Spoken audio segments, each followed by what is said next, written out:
Hello नमस्कार किसान साथियों, मेरा नाम दलबीर है और मेरे इस यूट्यूब चैनल में आपका स्वागत है। मेरे इस यूट्यूब चैनल का नाम इंडियन टेक्निकल फार्मिंग है और आज मैं आपके लिए एक खेती से जुड़ी नई वीडियो लेकर आया हूं। इस वीडियो में आज मैं आपको बताता हूं कि ग्वार की खेती किस तरीके से करें जिससे हमें ज़्यादा से ज़्यादा इनकम प्राप्त हो।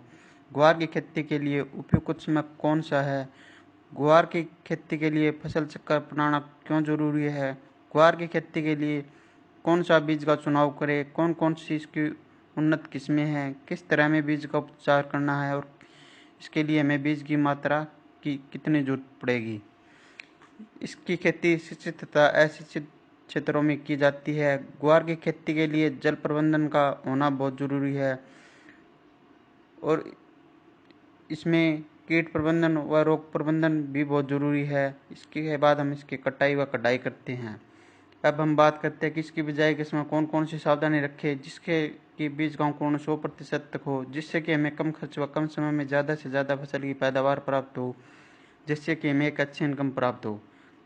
इस वीडियो को अंत तक जरूर देखें ताकि आपको खेती से जुड़ी सभी जानकारी प्राप्त हो। अगर आप चैनल पर नए हो तो इस वीडियो को लाइक, शेयर और चैनल को सब्सक्राइब जरूर करें ताकि अन्य किसानों को जानकारी प्राप्त हो अगर आप और आने वाली वीडियो की नोटिफिकेशन आपको मिलती रहे। चलिए वीडियो को स्टार्ट करते हैं। शुष्क व अर्धशुष्क इलाकों में होती है। यह गर्म मौसम की फसल है जिसे बाजरे के साथ मिलाकर बोया जा सकता है। इसे हरी सब्जी के रूप में भी इस्तेमाल किया जाता है। कुछ जगहों पर इसे हरे चारे के रूप में भी प्रयोग करते हैं। इसका अच्छा दाम भी मिलता है। इससे किसान सालाना लाखों रुपए की कमाई कर सकते हैं। इसकी खेती मुख्य तौर पर राजस्थान, हरियाणा, उत्तर प्रदेश, एमपी व महाराष्ट्र के कुछ हिस्सों में की जाती है। महाराष्ट्र में लगभग 9 हेक्टेयर क्षेत्र में इसकी खेती की जा रही है। कृषि विभाग के अधिकारियों ने बताया कि पशुओं को ग्वार खिलाने से उनमें ताकत आती है, दुधारू पशुओं की दूध देने की क्षमता में वृद्धि होती है। ग्वार से गोंद का निर्माण भी किया जाता है। ग्वार गम का उपयोग अनेक उत्पादों में होता है। ग्वार हेलो नमस्कार, मेरे इस यूट्यूब चैनल में आपका स्वागत है। मेरे इस यूट्यूब चैनल का नाम इंडियन टेक्निकल फार्मिंग है। आज मैं आपको ग्वार की 220 की कुछ विशेषताओं के बारे में बताऊंगा। ग्वार 220 वैरायटी की पैदावार सबसे अच्छी होती है।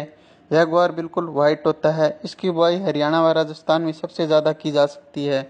एक एकड़ के लिए 5 किलो बीज पर्याप्त रहता है। इसकी बिजाई आप हल्की बलुई, दोमट, हल्की व भारी मिट्टी में की जा सकती है। 5 किलो पैकेट की कीमत लगभग 500 रुपये के आसपास होती है। इस वैरायटी में फुटाव भी अच्छा होता है, इसलिए इसकी पैदावार सबसे ज़्यादा होती है। यह वैरायटी पसंदीदा वैरायटी है। सबसे ज़्यादा बुआई 563 व 220 वैरायटी की ही की जाती है। इस वैरायटी में किसी भी प्रकार की कोई बीमारी नहीं आती है। अगर आपको ये वीडियो पसंद आए तो इस वीडियो को लाइक, शेयर, कमेंट व इंडियन टेक्निकल फार्मिंग को सब्सक्राइब करें। धन्यवाद। नंबर 9, बीज का चुनाव। बीज की उन्नत किस्में, बीज का उपचार, बीज की मात्रा। नंबर 10, बिजाई या फसल की बुआई। नंबर 11, फसल की बुआई तथा असिंचित क्षेत्रों में। नंबर 12, खरपतवार की रोकथाम। नंबर 13, 30 दिन के बाद निराई या गुड़ाई। नंबर 14, 30 दिन बाद सिंचाई। नंबर 15, जल का प्रबंधन। नंबर 16, कीट व रोग का प्रबंधन। नंबर 16, इंसेक्टिसाइड व टॉनिक का स्प्रे।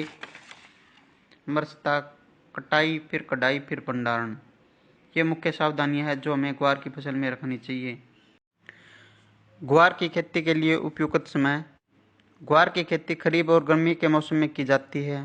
कालीन फसल की बुआई के लिए मई महीने का प्रथम पखवाड़ा उपयुक्त समय है। यह आप नहरी पानी से भी कर सकते हैं। देरी से बुआई करने पर पैदावार पर प्रतिकूल प्रभाव पड़ता है। वर्षा ऋतु की फसल की बुआई के लिए जून व जुलाई उपयुक्त समय है। वर्षा आधारित क्षेत्रों में जुलाई माह में वर्षा आगमन के समय ही ग्वार की बुआई कर देनी चाहिए।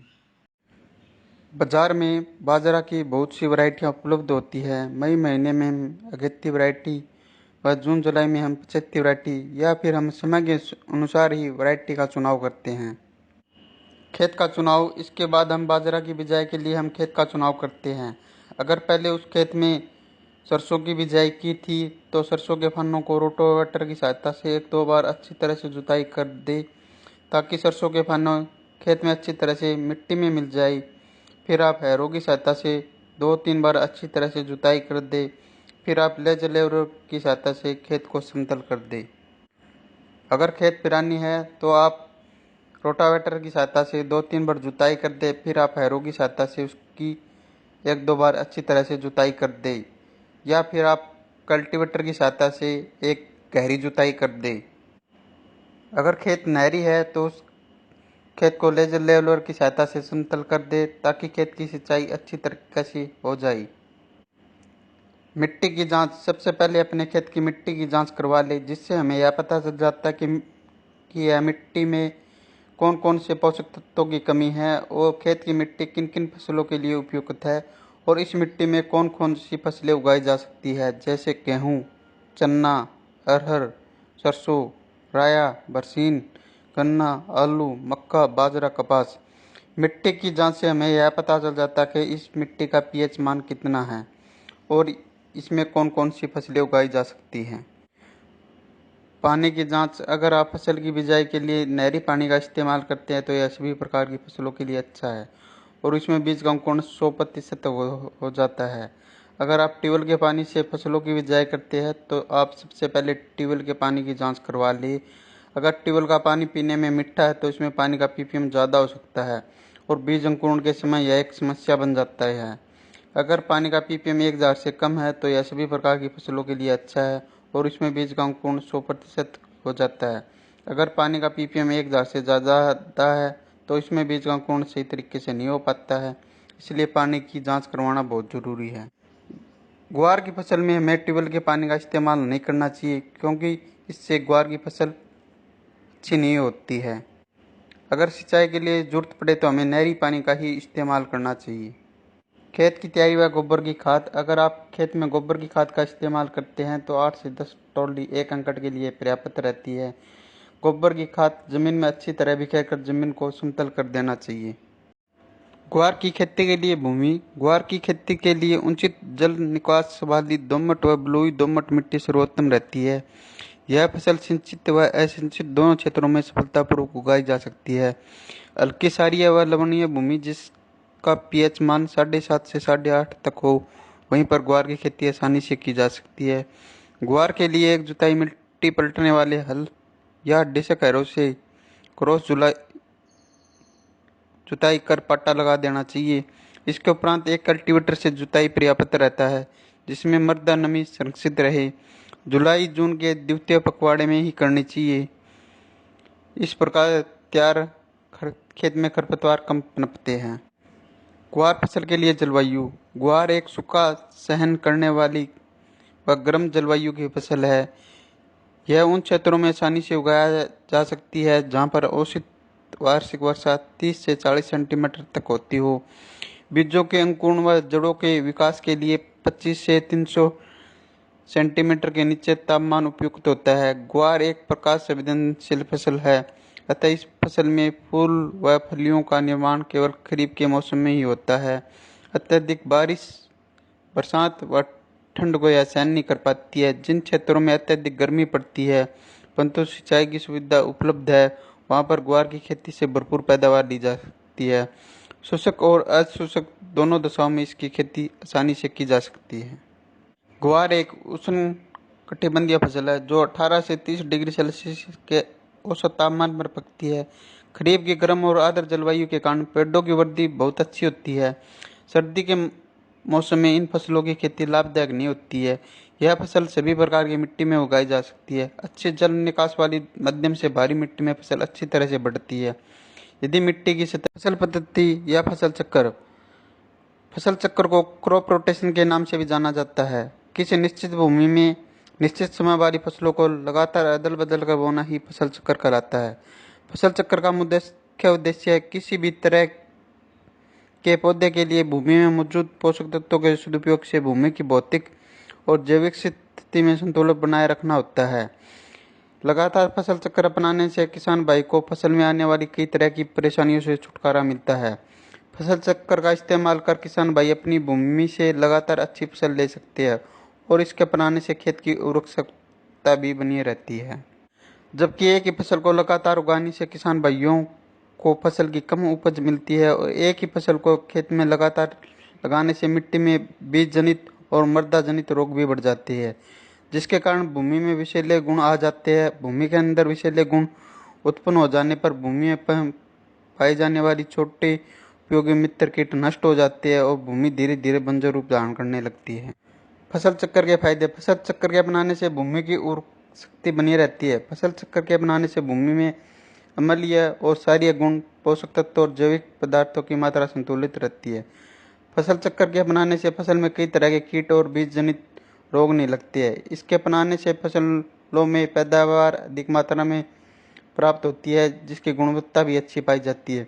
भूमि में फसल चक्र अपनाने से रासायनिक उर्वरक कम मात्रा में इस्तेमाल किए जाते हैं, जिससे मिट्टी दूषित होने से बचती है। फसल चक्र अपनाने से फसलों में रोग भी काफ़ी कम ही देखने को मिलते हैं, जिसकी वजह से किसान भाइयों द्वारा रासायनिक दवाओं पर किया जाने वाला खर्च भी कम हो जाता है। फसल चक्र के दौरान फली वाली फसलों के बोने पर खेत में नाइट्रोजन की पूर्ति बनी रहती है। फसल चक्र अपनाने से खेत में खरपतवार में कमी देखने को मिलती है, क्योंकि फसल चक्र के दौरान अधिक गुड़ाई वाले फसलों को बोने पर खेत में खरपतवार नष्ट हो जाते हैं। अधिक पोषण तत्व ग्रहण करने वाली फसलों की खेती के बाद खेत को एक बार खाली छोड़ देना चाहिए। किसी भी विशेष रोग के लगने पर उस फसल को लगातार खेत में नहीं उगाना चाहिए। जिन फसलों की जड़ें अधिक गहराई में जाती है, उन फसलों के बाद जिन फसलों की जड़ें कम गहराई में जाती है, उन्हें उगाना चाहिए। अनाज फसलों को उगाने के बाद 2 से 3 साल में एक बार धनलनी फसल को जरूर उगाना चाहिए। अधिक गुड़ाई वाली फसलों के बाद कम गुड़ाई की जरूरत वाली फसलों को उगाना चाहिए। अधिक सिंचाई वाली धान जैसी फसलों के बाद कम सिंचाई वाली जरूरत की फसलों को उगाना चाहिए। अधिक उर्वरक लेने वाली फसलों के बाद जिन फसलों की उर्वरक की काफ़ी कम आवश्यकता होती है, उन्हें उगाना चाहिए। इस प्रकार हमें फसल चक्र अपनाना चाहिए। बीज का चुनाव। हमें एक ऐसी वैरायटी का चुनाव करना होता है जो वैरायटी अच्छा उत्पादन देती हो, जिसका उत्पादन ज़्यादा से ज़्यादा होता हो और जिसकी मार्केट में बहुत ज़्यादा मांग हो और उसका भाव भी अच्छा हो, क्योंकि एक बढ़िया क्वालिटी का बीज ही हमें एक अच्छा उत्पादन और मुनाफा दे सकता है। बीज की उन्नत किस्में। ग्वार की उन्नत किस्में। बाजार में ग्वार की कई उन्नत किस्में देखने को मिल जाती है, जिन्हें चारे, दाने और हरी फलियों के आधार पर 3 भागों में बांटा गया है। उन्नत किस्में इस प्रकार है।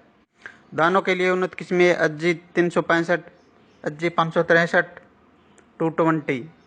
हरी फलियों हेतु उन्नत किस्में IC 1318, M83, पूसा मौसमी।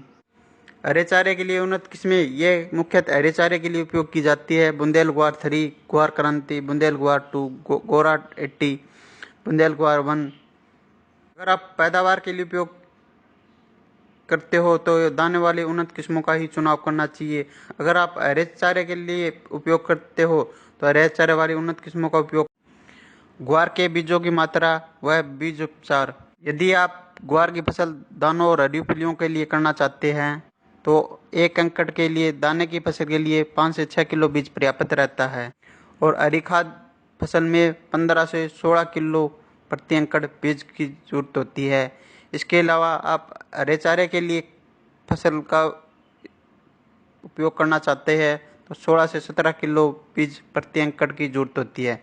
इन बीजों को खेत में लगाने से पहले उन्हें कैप्टन या बायोस्टिन की उचित मात्रा में उपचारित कर लिए, ताकि बीजों को आरंभ में फफूंद या फंगस जैसे रोग न लगे। पौधे में जड़ों के अधिक मात्रा में गांठ पैदा करने के लिए जीवाणु रोधक राइजोबियम उर्वरक से उपचारित कर लेना चाहिए। 1 हेक्टेयर के खेत में 200 ग्राम की मात्रा वाली 2 पैकेट जीवाणु रोधक की जरूरत होती है। सबसे पहले हम FIR यानी सबसे पहले हम फंगिसाइड से बीज को उपचारित करते हैं, फिर इंसेक्टिसाइड से बीज को उपचारित करते हैं, फिर राइजोबियम कल्चर से हम उपचारित करते हैं। फंगिसाइड को उपचार करने का मुख्य उद्देश्य है फंगस की बीमारियों की रोकथाम के लिए किया जाता है और इंसेक्टिसाइड दवाओं से उपचारित करने का मुख्य उद्देश्य है दीमक। ग्वार फसल में खाद एवं उर्वरक। ग्वार दलहनी फसल होने के कारण नाइट्रोजन की कुछ आपूर्ति वातावरण की नाइट्रोजन को जड़ों में उपस्थित गांठ द्वारा एकत्रित की ली जाती है, लेकिन फसल की प्रारंभिक अवस्था में पोषक तत्वों की पूर्ति के लिए 20 किलो नाइट्रोजन व 40 किलो फास्फोरस प्रति हेक्टेयर पर्याप्त रहता है। संपूर्ण नाइट्रोजन और फास्फोरस की मात्रा बुआई के समय खेत में डाल देनी चाहिए। इसके अतिरिक्त ग्वार की बिजाई को बुआई से पहले राइजोबियम कल्चर की 600 ग्राम मात्रा को 1 लीटर पानी व 250 ग्राम गुड़ के घोल में 15 किलोग्राम बीज को उपचारित कर छाया में सुखाकर बोना लाभदायक रहता है। खेत की तैयारी के समय 5 टन गोबर या कंपोस्ट खाद या 2-3 वर्ष में एक बार अवश्य प्रयोग से पहले मिट्टी की जांच करवा लेनी चाहिए। ग्वार की बुआई की विधि। अधिक पैदावार के लिए ग्वार की बुआई हमेशा पंक्तियों में करें। बुआई हल्के कुंडों में अथवा सीड ड्रिल की सहायता से करें। कूड़ों में पौधों की जड़ों के पास वर्षा जल से भी अधिक संग्रहित होता है, जिससे पैदावार अधिक मिलती है और फसल की देखभाल करने में भी आसानी रहती है। ग्वार की बुआई पंक्ति से पंक्ति की दूरी 45 से 50 सेंटीमीटर तथा पौधे से पौधे की दूरी 10 से 15 सेंटीमीटर करनी चाहिए। गहराई 4 से 5 सेंटीमीटर पर करनी चाहिए। बुआई के समय भूमि में पर्याप्त मात्रा में नमी होनी चाहिए, जिससे बीज का जमाव शीघ्र व पर्याप्त मात्रा में हो सके। अगर आपने नहरी क्षेत्र में बिजाई की है तो आप इसकी मेड बना दें। फिर आप इसमें खरपतवार नियंत्रण के लिए पेंडामेलिथियान 30% EC का 500 मिलीमीटर को 250 लीटर पानी में मिलाकर इसका छिड़काव कर दे, जिससे कि खेत में खरपतवार नहीं उगे। खरपतवार नियंत्रण। ग्वार की फसलों को खरपतवारों से पूर्णतः मुक्त रखना चाहिए। सामान्यतः फसल बुआई के 15 से 20 दिन बाद कई तरह के खरपतवार निकल जाते हैं, जिसमें जंगली जूट, जंगली चरी व दूब घास प्रमुख है। ग्वार की फसल में समय समय पर निराई गुड़ाई करके खरपतवारों को निकालता रहना चाहिए। इससे पौधे की जड़ों का विकास भी अच्छा होता है और जड़ों में वायु संचार भी बढ़ता है। दाने वाली फसल में बैसालीन 1 किलो प्रति हेक्टेयर की दर से खेत में बुआई से पूर्व मृदा की ऊपरी 8 से 10 सेंटीमीटर सतह पर छिड़काव कर खरपतवारों पर नियंत्रण पाया जा सकता है। खरपतवारों के नियंत्रण हेतु फसलों की बुआई के 2 दिन पश्चात पेंडामेलिथियान 30% EC का भी छिड़काव कर सकते हैं। बिजाई के 30 दिन बाद खेत में खरपतवार उग जाते हैं। जिस खरपतवार उगने के बाद हमें उसकी निराई या गुड़ाई हाथ से ही कर देनी चाहिए। निराई व गुड़ाई करने के बाद अगर खेत की सिंचाई करनी है तो 30 दिन बाद हम खेत की सिंचाई कर सकते हैं। जल प्रबंधन। अगर खेत में पानी का भराव ज़्यादा हो सकता है तो हमें उसका जल निकासी का प्रबंध करना चाहिए, क्योंकि ग्वार की फसलों में ज़्यादा पानी की जरूरत नहीं होती है। ग्वार की फसल में कीट व रोग प्रबंधन। दीमक। फसल के पौधों की जड़ों को खाकर ये नुकसान पहुंचाती है। बुआई से पहले अंतिम जुताई के समय खेत में क्लोरोफोस 1.5% या क्लोरीफास पाउडर 20 से 25 किलो प्रति हेक्टेयर की दर से भूमि में मिलानी चाहिए। बोने के समय बीज को क्लोरीफायरिस कीटनाशक की 2 मिलीलीटर मात्रा से प्रति किलोग्राम बीज की दर से उपचार कर बोना चाहिए। नंबर 2, कातरा। इस कीट की लट प्रारंभिक अवस्था में फसल के पौधों को खाकर नुकसान पहुंचाती है। इसके नियंत्रण के लिए खेत के आसपास सफाई रहनी चाहिए तथा खेत में प्रकोप होने पर मिथाइल पैराथियोन या क्विनोलोफास 1.5% चूर्ण की 20 से 25 किलोग्राम मात्रा प्रति हेक्टेयर की दर से बुरकनी चाहिए। मोइला। यह कीट पौधे के कोमल भागों का रस चूसकर फसलों को हानि पहुंचाते हैं। इसके नियंत्रण हेतु मोनोक्रोटोफास आधा लीटर मात्रा को 500 लीटर पानी के घोल में मिलाकर छिड़काव कर देना चाहिए। सफेद मक्खी एवं एरातिल्ला। इन कीटों के नियंत्रण के लिए ट्राइजोफोस या मेलाथियान की 1 लीटर मात्रा को पानी में घोल बनाकर प्रति हेक्टेयर की दर से छिड़काव करना चाहिए। Bacterial blight. यह ग्वार की बहुत हानिकारक बीमारी है। इस बीमारी के ऊपर गोल आकार के धब्बे बनते हैं। इस बीमारी के नियंत्रण हेतु रोगरोधी किस्मों का उगाना चाहिए। बीज को 2 ग्राम स्ट्रेप्टोसाइक्लिन से प्रति किलो बीज की दर से उपचारित कर बोना चाहिए। छाछिया। इस रोग के कारण पौधे के ऊपर सफेद रंग के पाउडर का आवरण बन जाता है। इस रोग के नियंत्रण हेतु 25 किलोग्राम। बुआई के 30 से 40 दिनों बाद खेत में फुटाव, बढ़वार और फूलों की संख्या में जबरदस्त वृद्धि करने के लिए हमें प्लानोफिक्स व कल्टार जैसे टॉनिक का इस्तेमाल करना चाहिए। इसका उपयोग करने से फूलों की संख्या में जबरदस्त वृद्धि होती है, फलियों की संख्या ज़्यादा से ज़्यादा बनती है, फूल झड़ते नहीं है। 15 से 20 दिनों के अंतराल में हमें 2 से 3 स्प्रे करने चाहिए। चिप्पा व एरातिल्ला की रोकथाम के लिए हम मोनोक्रोटोफास या इमिडाक्लोप्रिड या टाटा का आसाटाप जैसी दवाइयों का छिड़काव करना चाहिए।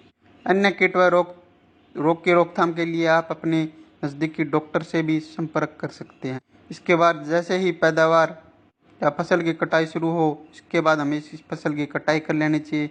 इसके बाद हम इसकी धूप में सुखा लेना चाहिए। इसके बाद हमें इसकी कटाई कर लेनी चाहिए। कटाई करने के बाद हमें इस फसल का भंडारण कर देना चाहिए। अगर आपको ये मेरी वीडियो पसंद आए तो इस वीडियो को ज़्यादा से ज़्यादा लाइक, शेयर व इंडियन टेक्निकल फार्मिंग को सब्सक्राइब करें। धन्यवाद।